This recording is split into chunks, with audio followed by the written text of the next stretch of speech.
Hey, what's up everyone? So it's almost Christmas time. First and foremost, I hope everybody has a Merry Christmas. If you're focusing on your fitness, if you haven't already started, start today. Don't wait until Christmas is over and New Year's is over, because we all know where that leads. I'm sure people have had New Year's resolutions before and they just kind of go awry. So what I want you to do, like I said from Thanksgiving, avoid those sugars. Try your very best to avoid the sugars, the processed foods, the fried foods. Try and eat within limitation. And I say focus on eating living foods. So that's going to be your plant-based foods. That's going to be your fruits. That's going to be your animal-based products. Unless you're a vegetarian, of course, that's just going to be plant-based and your fruits. But keep the carbs limited. Try to avoid sugars. It's tough to do. Right? We all know it's kind of tough to do, especially if it's your first time really trying to do this. And if you fail the first time, you have to try again and you learn from it. One thing I will tell you, try your very best to keep it away from you altogether. Now, during the holidays, that's going to be a little bit impossible. You got your friends, you got your family, and you're going to be around all sorts of goodness. I completely get it. So here's a tip for that. If you're having a lot of trouble, try and eat fermented foods, very sour or bitter foods. What does that do? It's similar to if you drink a glass of orange juice and then you brush your teeth afterwards, you know that yucky feeling you get?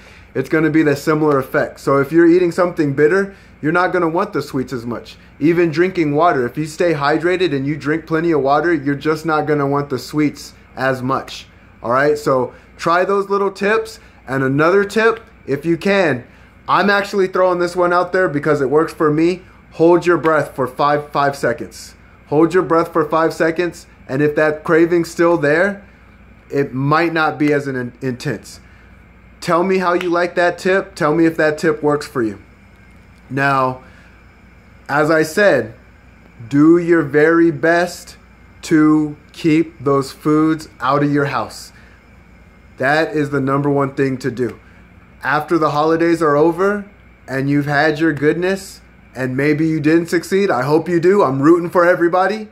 But if it wasn't the greatest, keep the foods out of your house the best you can.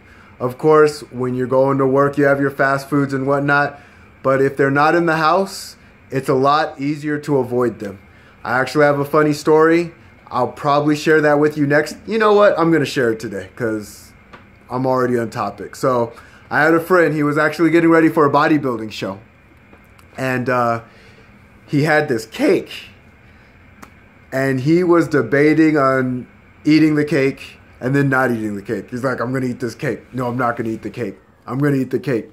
No, I'm not going to eat the cake. So he ends up getting ready to throw the cake out. Well, he's telling me this whole ordeal, and if you've ever done a bodybuilding show, I'm sure you can relate. If you haven't, I'm sure you can relate on a different level, because we all can relate to food. It's just goodness for every one of us. But anyway, so he ends up cleaning out his trash can, putting a new trash bag in the trash can. He puts the cake in the trash can without it touching the trash bag. And so it ends with him driving down the freeway and throwing the cake out the door. He's speeding down the freeway to throw the cake out the door. And so what that says is, like, food can have that kind of a stranglehold on us. That's why we really have to keep certain goodness away from us. My wife likes to pull the Lucky Charms card on me. I'm a big fan of Lucky Charms. It's one of my bigger weaknesses. And yes, I will eat a whole box of Lucky Charms if I'm given the opportunity. I don't need help. I just avoid Lucky Charms altogether. If I had Lucky Charms on a regular basis in my house, yes, I would need help. But I don't. So make sure, do the very best that you can. I know you can do it. I believe in you. Godspeed and good luck.